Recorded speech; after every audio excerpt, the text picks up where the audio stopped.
大家好啊，落咗班嚟到烈士陵園呢邊去食翻個腸粉粥。有時晚上咧食個腸粉飲個粥，我覺得都幾舒服嘅。瑞銀腸粉店，你哋有冇食過啊？我自己都好耐冇食過啦。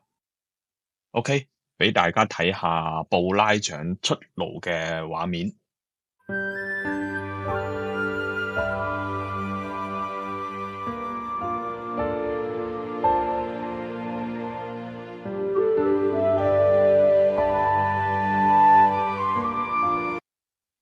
點咗一個牛肉腸同埋艇仔粥。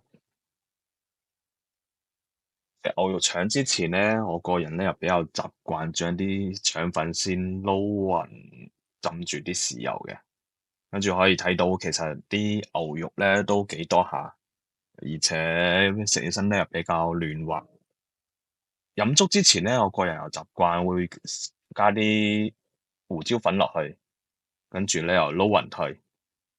艇仔粥入邊其實都幾多料下嘅。